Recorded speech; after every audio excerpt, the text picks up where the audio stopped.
അടുത്ത ദിവസം യാത്ര ആരംഭിക്കുകയാണ്. മൊറോക്കോയിലെ ഫെസിലായിരുന്നു ഇന്നലെ താമസം. ആ ഹോട്ടലിൽ നിന്ന് തന്നെയാണ് ബ്രേക്ക്ഫാസ്റ്റ്. പലവിധം സാധനങ്ങളുണ്ട് ബ്രേക്ക്ഫാസ്റ്റ് ആയിട്ട്. രാവിലെ തന്നെ സലാഡും കാര്യങ്ങളൊക്കെ കൊണ്ടുവച്ചിട്ടുണ്ട്. വ്യത്യസ്തമായ ജ്യൂസുകള്, ബെന്നുകള്, അങ്ങനെ മറ്റു പലതും. കൂട്ടത്തിൽ ആ ചായയുമുണ്ട്, മൊറോക്കൻ ചായ. ഒരു ഗ്ലാസ് എടുത്ത് ഞാനും അത് ഒരു ഗ്ലാസ്സിലേക്ക് പാർന്നു. ഇതൊക്കെയാണ് ഇന്ന് ബ്രേക്ക്ഫാസ്റ്റ് ആയി കഴിച്ചത്. കൂടെ കുറച്ച് സലാഡും. ഇന്നത്തെ യാത്ര പുറപ്പെടാനായി ഹോട്ടലിന്റെ പുറത്തേക്ക് ഇറങ്ങി. വലിയ സ്വിമ്മിംഗ് പൂളും മറ്റു സൗകര്യങ്ങളെല്ലാം ഈ ഹോട്ടലിലുണ്ട്. അതൊന്നും ഉപയോഗിക്കാനുള്ള സമയമോ മറ്റോ ഈ യാത്രയിൽ കിട്ടില്ല.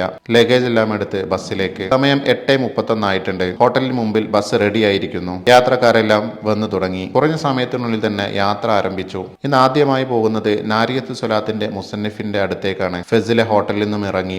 ഇവിടുത്തെ ഒരു ടാക്സിയാണ് ഇത്. ചുവപ്പ് കളറാണ്. മറ്റ് കളറിലും ടാക്സികൾ കാണാൻ കഴിഞ്ഞിരുന്നു. അത് തമ്മിലുള്ള വ്യത്യാസം എന്താണെന്ന് എനിക്ക് വ്യക്തമായി അറിയില്ല. ഫെസിന്റെ നഗരഭാഗങ്ങൾ ഇടതുഭാഗത്തായി കാണാം. കുറച്ച് യാത്ര കഴിഞ്ഞപ്പോഴേക്കും വലിയ മതിലുകൾ കാണുന്നു. പഴയ കാലത്ത് രാജ്യത്തെ സംരക്ഷിക്കാൻ നിർമ്മിച്ച മതിലുകളാണ് അവയെല്ലാം. കുറഞ്ഞ യാത്രയ്ക്ക് ശേഷം ഞങ്ങൾ ബസ് ഇറങ്ങി. സമയം 8:54. ഇവിടെയാണ് നാരിയത്ത് സ്വലാത്തിന്റെ മുസന്നിഫ് അന്ത്യവിശ്രമം കൊള്ളുന്നത്. റോഡിൽ നിന്നും കുറച്ച് കയറിയ ഒരു സ്ഥലത്താണത്. സ്റ്റെപ്പുകൾ കയറി പോകണം. ഒരുപാട് കബറുകൾക്കിടയിലൂടെയാണ് നടന്നു പോകേണ്ടത്. ഗൈഡ് കാണിച്ചു തരുന്ന വഴിയിലൂടെ തന്നെയാണ് ഞങ്ങൾ പോകുന്നത്. അല്ലെങ്കിൽ ഏതെങ്കിലും കബറിന്റെ മുകളിലേക്കായി പോകും. ഈ കിടക്കുന്നതൊക്കെ ഒരുപാട് മഹാന്മാരായിരിക്കാം. നമ്മൾ സിയാറത്ത് ചെയ്യുന്ന മഹാന്മാർ അറിയപ്പെടുന്നത് സ്വലാത്തിന്റെ പേരിലോ അവർ രചിച്ച കൃതിയുടെ പേരിലൊക്കെ ആയിരിക്കാം. പക്ഷെ അവർക്ക് ഹിദ്മത്ത് എടുത്തിരുന്നതും അതുപോലെയുള്ള മഹാന്മാര് തന്നെയായിരുന്നു. അങ്ങനെ അന്ത്യവിശ്രമം കൊള്ളുന്ന എത്രയോ മഹാന്മാര് അറിയപ്പെടാതെ ഇവിടെ കിടക്കുന്നുണ്ട്. എല്ലാവരുടെയും പേരിൽ ഫാത്തിഹയും യാസീൻ ഓതിക്കൊണ്ടാണ് ഇങ്ങനെ നടക്കുന്നത്. നടന്ന് ഞങ്ങൾ അവിടെ എത്തി. അവിടെ പക്ഷെ ഡോർ അടച്ചിരുന്നു. ഞങ്ങൾ യാസീൻ ഓതി കഴിയാനായപ്പോഴേക്കും ഖാദിമ് വന്ന് വാതിൽ തുറന്നു തന്നു. യാത്രക്കാരെല്ലാം അകത്ത് കയറി.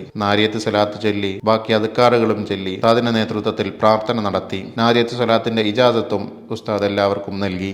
ആ ഖബർസ്ഥാനിൽ തന്നെ മറ്റൊരു മഹാനും കൂടി അന്ത്യവിശ്രമം കൊള്ളുന്നുണ്ട്. അവരുടെ അടുത്തേക്കാണ് ഞങ്ങൾ ഇപ്പം പോകുന്നത്. അബ്ദുൽ അസീസ് ബിൻ മസ്ഊദ് ബിൻ ദബ്ബാ എന്ന മഹാനാണ് ഇവിടെ അന്ത്യവിശ്രമം കൊള്ളുന്നത്. മഗ്രിബിലെ തസവുഫിന്റെ വലിയ നേതാവാണ് അദ്ദേഹം. അവിടെ സിയാറത്ത് കഴിഞ്ഞ് ഞങ്ങൾ ഇറങ്ങി. ഇനി തിരിച്ച് ബസ്സിലേക്ക് തന്നെയാണ് പോകുന്നത്. ഇന്ന് പക്ഷെ വെയിലുണ്ട്, തണുപ്പ് കുറവാണ്. ഇവിടുന്ന് തിരിച്ചു പോരുമ്പോഴൊക്കെ ഓർത്തത് ഇത് മാത്രമാണ്. എത്ര മഹാന്മാരായിരിക്കും ഇവിടെ മറവട്ട് കിടക്കുന്നത്. തിരിച്ച് ബസ്സിലേക്ക് യാത്ര തുടർന്നു. പഴയ കോട്ടകൾ വീണ്ടും കാണാം. ഇവിടുത്തെ ബിൽഡിങ്ങുകളൊക്കെ നോക്കൂ, എല്ലാം ഒരേ കളർ തന്നെയാണ്. ജയ്പൂരിലെ പിങ്ക് സിറ്റിയെ പോലെ മറ്റൊരു സിറ്റിയാണ് ഫെസ്. എല്ലാം ഒരേ കളറുള്ള പെയിന്റിങ്ങുകൾ, കടകൾ. കുറച്ച് യാത്ര ചെയ്ത് ബസ്സിൽ നിന്ന് ഇറങ്ങി. ഇവിടെ പ്രധാനപ്പെട്ട കാഴ്ചകളും സിയാറത്തുമുണ്ട്. അത് വഴിയെ കാണാം. കുറച്ചധികം നടക്കാനുണ്ട്. ഞങ്ങൾക്ക് പോകേണ്ട സ്ഥലത്തേക്ക് ബസ് പോകില്ല. കടകൾക്കിടയിലൂടെയുള്ള ഇടവഴിയിലൂടെ തന്നെയാണ് അധികവും നടക്കാനുള്ളത്. ചുറ്റുഭാഗത്തും ഒരുപാട് കച്ചവടങ്ങളും കാര്യങ്ങളുമാണ്. ബെന്നും ഇറച്ചിയും ഒക്കെ വിൽക്കാൻ വെച്ചിരിക്കുന്നു. മുകളിൽ മറച്ചിട്ടുണ്ട്. പലക കൊണ്ടോ മറ്റോ ആണ് മറച്ചിട്ടുള്ളത്. ഇടവഴിയിലൂടെ സൈക്കിൾ ഓടിച്ചു പോകുന്നവരുമുണ്ട്. പച്ചക്കറി ഐറ്റംസുകളാണ് ഇവിടെ വിൽക്കാൻ വെച്ചിരിക്കുന്നത്. ബീൻസിന്റെ വലിയൊരു രൂപം. മധുര പലഹാരങ്ങളാണ് ഇവിടെ വിൽക്കാൻ വെച്ചിട്ടുള്ളത്. ടൂത്ത് പിക്കുകളാണ് ഈ കൊട്ടയിൽ കാണുന്നത്. ഒട്ടകത്തിന്റെ ഇറച്ചി വിൽക്കുന്ന കടയാണിത്. ഒട്ടകത്തിന്റെ തലഭാഗം തൂക്കിയിട്ടിരിക്കുന്നു. മറ്റൊരു ഭാഗത്തായി ഇറച്ചിയും തൂക്കിയിട്ടിരിക്കുന്നു. റോസ് വാട്ടർ ആണ് ഇവിടെ വെച്ചിരിക്കുന്നത്. മൊറോക്കോയിലെ മീൻ കച്ചവടം. ചെറുതും വലുതുമായ മീനുകളുണ്ട്. മത്തി വരെ ഇതായി കിടക്കുന്നു. ഈ ഗല്ലികളിലൂടെ യാത്രക്കാരെ ഒരുമിച്ച് കൊണ്ടുപോകുക തന്നെ വേണം. ആരെങ്കിലും വഴി തെറ്റിയാൽ പിന്നെ ആദ്യമായി വരുന്നവർക്ക് തിരിച്ചെത്താൻ ബുദ്ധിമുട്ടാവും. കുറച്ച് നടന്നപ്പോഴാണ് ഈ കാഴ്ച കണ്ടത്. വസ്ത്രങ്ങൾക്ക് കളർ കൊടുക്കുകയാണ്. ഒരു പാത്രത്തിൽ വസ്ത്രം മുക്കിയെടുക്കുന്നു. ചൂടുള്ള വെള്ളവും കാണുന്നുണ്ട്. ആവശ്യത്തിന് വേണ്ട വെള്ളം മറ്റെവിടുന്ന് വരുന്നു. അത് ശേഖരിക്കുന്നുമുണ്ട്. ഇവിടെ വഴിയിലുടനീളം ഇങ്ങനെ കളർ കൊടുത്ത നൂലുകളും വസ്ത്രങ്ങളുമാണ് കാണുന്നത്. ഒരുപാട് അങ്ങനെ തൂക്കിയിട്ടിരിക്കുന്നു. ഇത്തരം പല കടകൾ വഴിയരികിലുണ്ട്. ഇവിടെ തന്നെ ഊറക്കിടുന്ന കടയുമുണ്ട് എന്നാണ് അറിഞ്ഞത്. സമയപരിമിതി മൂലം അവിടേക്ക് പോകാൻ കഴിഞ്ഞില്ല. ഇവിടെയും ഇത് നല്ല ചൂടുവെള്ളത്തിൽ കളർ മുക്കിയെടുക്കുന്നു. കുറച്ച് നടന്നപ്പോഴേക്കും കച്ചവടത്തിന്റെ സാധനങ്ങൾ മാറി. ചായ ഒഴിക്കുന്ന പാത്രങ്ങളും മറ്റുമൊക്കെ വിൽക്കാൻ വെച്ചിരിക്കുന്നു. ഈ വിൽക്കാൻ വെച്ചിരിക്കുന്ന പാത്രങ്ങളെല്ലാം കണ്ടോ? ഇതെല്ലാം പലതും ഇവിടെ നിർമ്മിച്ചെടുക്കുന്നതാണ്. ഒരു പാത്രത്തിന്റെ നിർമ്മാണം ഇതാ ഇവിടെ നടന്നുകൊണ്ടിരിക്കുന്നു. എന്നെ കണ്ടപ്പോൾ അദ്ദേഹം ചുറ്റിക ഒന്ന് മലർത്തി എറിഞ്ഞു. വീണ്ടും അദ്ദേഹത്തിന്റെ ജോലി തുടർന്നുകൊണ്ടിരിക്കുന്നു. പാത്ര നിർമ്മാണം കാണിക്കാനായി വിദ്യാർത്ഥികളെയും കൊണ്ടുവന്നിട്ടുണ്ട്. വീഡിയോ എടുക്കുന്നത് കണ്ടപ്പോൾ മർഹബ എന്നാണ് അദ്ദേഹം പറഞ്ഞത്. എത്ര നല്ല മനുഷ്യരല്ലേ. കാണാൻ വന്ന കുട്ടികളോട് അദ്ദേഹം കാര്യങ്ങൾ പറഞ്ഞു കൊടുക്കുന്നുമുണ്ട്. ഇങ്ങനെ പല കവാടങ്ങൾ കടന്നാണ് ഈ ഗല്ലികൾ മുന്നോട്ട് പോയിക്കൊണ്ടിരിക്കുന്നത്. ഇതിനകത്തായി ഒരു പോലീസ് സ്റ്റേഷനും കാണുന്നു. പിന്നെ ഒരു കടയുടെ ഉള്ളിലേക്കാണ് ഗൈഡ് ഞങ്ങളെ നയിച്ചത്. ഇവിടുന്ന് എന്തെങ്കിലും വാങ്ങിയാൽ അത് അദ്ദേഹത്തിന് ഒരു ഗുണം ഉണ്ടാവുമായിരിക്കാം. എല്ലാ ടൂറിസ്റ്റ് പ്ലേസിലും കാണുന്നത് പോലെ തന്നെ നല്ല വിലയുള്ള സാധനങ്ങളാണ്. ഇവിടെ ഒരാൾ ഇതാ കൈത്തറി ഉൽപ്പന്നങ്ങൾ ഉണ്ടാക്കുന്നു. ഇന്ത്യയിൽ വന്ന് ഇത് കാണണമെന്നില്ല, കാരണം ഇന്ത്യയിൽ തന്നെ അത്യാവശ്യമുണ്ട്. പക്ഷെ ഇവിടെ വ്യത്യസ്തമായ ഡിസൈനുകളിലുള്ള പ്രൊഡക്റ്റുകൾ വിൽക്കാൻ വെച്ചിട്ടുണ്ട്. ആ കടയിൽ തന്നെ വാഷ്റൂം സൗകര്യങ്ങളുണ്ട്. യാത്രക്കാർക്ക് ആവശ്യമെങ്കിൽ അത് ഉപയോഗിക്കാം. ഫ്രീ ആയിട്ടാണ് അതെല്ലാം അവർ പ്രൊവൈഡ് ചെയ്യുന്നത്. ചില രാജ്യങ്ങളിൽ പോയാൽ ബാത്റൂമിൽ കയറണമെങ്കിൽ ഹോട്ടലിലാണെങ്കിൽ പോലും പണം കൊടുക്കേണ്ട അവസ്ഥ ഉണ്ടാവാറുണ്ട്. കുറച്ച് നടന്നപ്പോഴേക്കും ഒരു യൂണിവേഴ്സിറ്റി എത്തി. വെറും യൂണിവേഴ്സിറ്റി അല്ല, ലോകത്തിലെ തന്നെ ആദ്യത്തെ യൂണിവേഴ്സിറ്റി. അത് ഈ ഗല്ലിക്കുള്ളിലാണ്. പക്ഷെ നിസ്കാരം നടക്കുന്ന സമയത്ത് മാത്രമേ പുറത്തെ ആളുകൾക്ക് അതകത്തേക്ക് പ്രവേശിക്കാൻ കഴിയുകയുള്ളൂ. ഇപ്പോൾ പഠനം നടക്കുന്നത് കൊണ്ട് ഈ സമയത്ത് ഞങ്ങൾക്ക് അത് സന്ദർശിക്കാനുള്ള ഭാഗ്യം ഉണ്ടായില്ല. യൂണിവേഴ്സിറ്റിയുടെ അകം കാണാൻ കഴിഞ്ഞില്ല എന്ന നിരാശയോട് കൂടി അവിടുന്ന് മടങ്ങി. ഇവിടെ ഇതാ കൊമ്പ് കൊണ്ട് ചീർപ്പുണ്ടാക്കുന്നു. ഒറിജിനൽ കൊമ്പ് ഉപയോഗിച്ചാണ് ഓരോന്നും ഉണ്ടാക്കുന്നത്. പലതരം ചീർപ്പുകളുണ്ട്. ആനയുടെയും കുതിരയുടെയും മറ്റു മൃഗങ്ങളുടെ രൂപങ്ങളിലുള്ള ചീർപ്പുകളെല്ലാം കാണാം. ഇത്തരം കൊട്ടവണ്ടികളും ഈ ഗല്ലിക്കകത്തൂടെ പോകുന്നുണ്ട്. ഈ ഗല്ലിക്കുള്ളിലേക്കൊന്നും വാഹനം കയറാത്തത് കൊണ്ട് കടയിലേക്കുള്ള സാധനം അത്തരം കൊട്ടവണ്ടികളിലാണ് എത്തിക്കുന്നത്. പഴയ കിതാബുകൾ അടങ്ങുന്ന ബുക്ക് സ്റ്റാളുകളും വഴിയരികിൽ കാണാം. കുറച്ചുകൂടെ നടന്ന ഒരു കവാടം കടന്നകത്തേക്ക് ഇവിടെ വലിയൊരു മഹാന സിയാറത്ത് ചെയ്യാൻ പോവുകയാണ്. തീജാനി ത്വരീഖത്തിന്റെ സ്ഥാപകൻ ഷെയ്ഖ് അഹമ്മദ് തീജാനി ഖദ്ദസല്ലാഹു സിർറഹു എന്നിവരുടെ മക്കാമാണ് ഇവിടെ. AD 1735 അൾജീരിയയിൽ ജനിച്ച മഹാൻ 1815 വഫാത്തായത്. ഖാദിരി, ഷാദുലി തുടങ്ങിയ ത്വരീഖത്തുകൾ സ്വീകരിച്ച ശേഷമാണ് അവിടുന്ന് തിരുനബി സല്ലല്ലാഹു അലൈഹി വസല്ലമയുടെ ആത്മീയ നിർദ്ദേശപ്രകാരം തീജാനി ത്വരീഖത്തിന് രൂപം നൽകിയത്. ഭക്തിസാന്ദ്രമായിരുന്നു തീജാനി തങ്ങളുടെ മക്ബറ സിയാറത്ത് കഴിഞ്ഞ് ഞങ്ങൾ പുറത്തേക്ക് ഇറങ്ങി. ഇവിടുത്തെ ബൈക്കുകളാണ് ഈ കാണുന്നത്. പഴയ കാറുകളും ലോഡ് വണ്ടികളും കാണാം. പച്ചക്കറികളാണ് ഇത്. പൂവ് പോലെ ഒരു പച്ചക്കറി ഇവിടെ കാണാം. സബ്ജിയോ മറ്റോ ഉണ്ടാക്കാനാണെന്ന് തോന്നുന്നു. നേരത്തെ കണ്ട വലിയ ബീൻസും ഇവിടെ വെച്ചിട്ടുണ്ട് വിൽക്കാൻ. കച്ചവടക്കാരൻ ഞങ്ങളോട് പറയുന്നത് നോക്കൂ. ഈ കാണുന്ന കൊട്ടവണ്ടികൾ കണ്ടില്ലേ? ഇതെല്ലാം മാർക്കറ്റിന് പുറത്ത് കാണാം. ഇത് വാടകയ്ക്ക് വിളിച്ചിട്ടാണ് അകത്തേക്ക് സാധനങ്ങൾ കൊണ്ടുപോകുന്നത്. കുറച്ചധികം നടന്ന് ബസിന്റെ അരികിലേക്ക് എത്തി. വീണ്ടും യാത്ര തുടർന്നു. വഹാബ് ഉസ്താദിന്റെ വക പലഹാരങ്ങളും എത്താൻ തുടങ്ങി. കാഴ്ചകളെല്ലാം കണ്ടുവന്നപ്പോഴേക്കും വിശപ്പ് തുടങ്ങിയിരുന്നു. പലഹാരങ്ങൾ വീണ്ടും വീണ്ടും വന്നുകൊണ്ടേയിരുന്നു. പല നാട്ടിൽ നിന്നായതുകൊണ്ട് പല വിഭവങ്ങൾ. ഫെസിന്റെ നഗര കാഴ്ചകൾ അങ്ങനെ കണ്ടുകൊണ്ട് പോവുകയാണ്.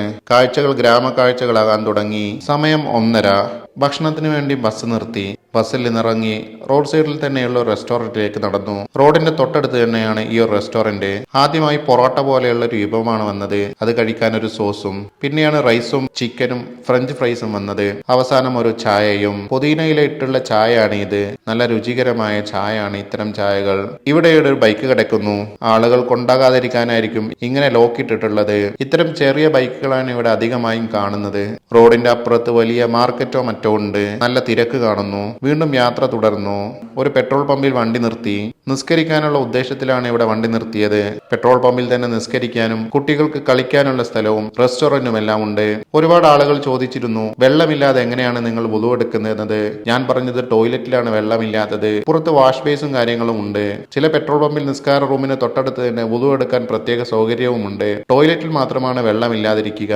അത്യാവശ്യം വേണ്ടവർക്ക് പുറത്തുനിന്ന് വെള്ളമെടുത്ത് കൊണ്ടുപോകാൻ പറ്റും. കമന്റിൽ പിന്നെ പലരും പല രൂപത്തിലും പറയും. അത് ഞാൻ അത്ര കാര്യമാക്കാറില്ല.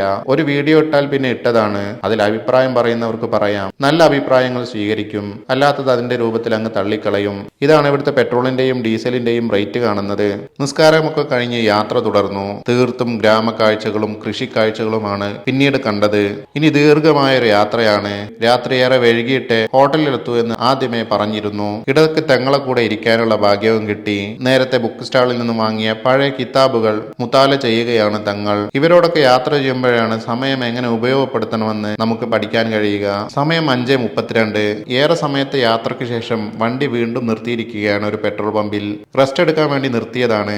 ക്ലീനർ ആവട്ടെ ബസിന്റെ മുൻഭാഗത്തെ ഗ്ലാസുകളെല്ലാം ക്ലീൻ ആക്കുന്നു. ഇവിടെയും വാഷ്റൂമും സൗകര്യങ്ങളെല്ലാം ഉണ്ട്. അത് ഉപയോഗിക്കേണ്ടവർക്ക് ഉപയോഗിക്കാം. കടയിൽ പോലും വാഷ്റൂം സൗകര്യങ്ങളെല്ലാം ഫ്രീ ആണ്. വേണ്ട ഫുഡുകളുടെ ലിസ്റ്റ് അവിടെ കൊടുത്തിരിക്കുന്നു. അത് കാറിൽ ഇരുന്ന് തന്നെ ഓർഡർ ചെയ്യാൻ പറ്റും. ഓർഡർ കൊടുത്തതിനു ശേഷം അപ്പുറത്തെ കൗണ്ടറിൽ നിന്നും ഡെലിവറി എടുക്കാവുന്നതാണ്. ബസ്സുകൾ മാത്രമല്ല ഇങ്ങനെ നിർത്തുന്നത്, ദീർഘമായ യാത്ര ചെയ്യുന്ന ലോറികളും ഇങ്ങനെ നിർത്തുന്നുണ്ട്. പെട്രോൾ പമ്പിൽ തന്നെ കാർ വാഷിംഗ് ചെയ്യാനുള്ള സൗകര്യവും കാണാം. സമയം 6:12. യാത്ര തുടർന്നു. ഇനിയും 247 കിലോമീറ്റർ ഉണ്ട്. 2.25 മണിക്കൂർ എടുക്കും. രാത്രി 9:30 ആവും അവിടെ എത്താനെന്ന് ഗൂഗിൾ മാപ്പ് കാണിക്കുന്നു. സമയം രാത്രി 9:08. ഇനി വെറും 13 കിലോമീറ്റർ ആണ് ലക്ഷ്യസ്ഥാനത്തേക്കുള്ളത്. പോകുന്ന വഴിയിൽ ഒരു ബ്ലോക്ക് കണ്ടു. ആക്സിഡന്റ് ഉണ്ടായിരിക്കുന്നു. അപ്പോഴേക്കും പോലീസ് എത്തിയിട്ടുമുണ്ട്. ബൈക്കാണ് ആക്സിഡന്റിൽ പെട്ടിട്ടുള്ളത്. സമയം 9:25. കസാബ്ലാങ്ക എന്ന മൊറോക്കോയിലെ പ്രധാന പ്രധാനപ്പെട്ട ടൗണിൽ ഞങ്ങൾ എത്തി. ഭക്ഷണം കഴിക്കാൻ വേണ്ടി ബസ്സിൽ നിന്ന് ഇറങ്ങിയതാണ്.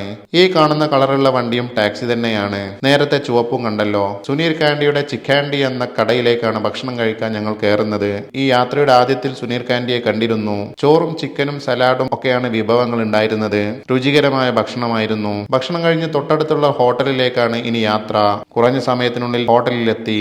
ഇനി 2 ദിവസം ഈ ഹോട്ടലിൽ തന്നെയാണ് താമസം. ഇന്നത്തെ യാത്രാ വിവരണം ഇവിടെ അവസാനിപ്പിക്കുകയാണ്. അടുത്ത കാഴ്ചകളുമായി അടുത്ത എപ്പിസോഡിൽ കാണാം. ഒരു കാര്യം കൂടെ, ഉത്തരേന്ത്യയിലെ വിവിധ ഗ്രാമങ്ങളിൽ ശുദ്ധജലത്തിന് പ്രയാസപ്പെടുന്ന ഒരുപാട് പാവങ്ങളുണ്ട്. ഒരു ഗ്രാമത്തിലേക്കുള്ള ശുദ്ധജല പദ്ധതി ഏറ്റെടുക്കാൻ താല്പര്യമുള്ളവർ ഈ നമ്പറിൽ കോൺടാക്ട് ചെയ്യുമല്ലോ. വീണ്ടും കാണാം.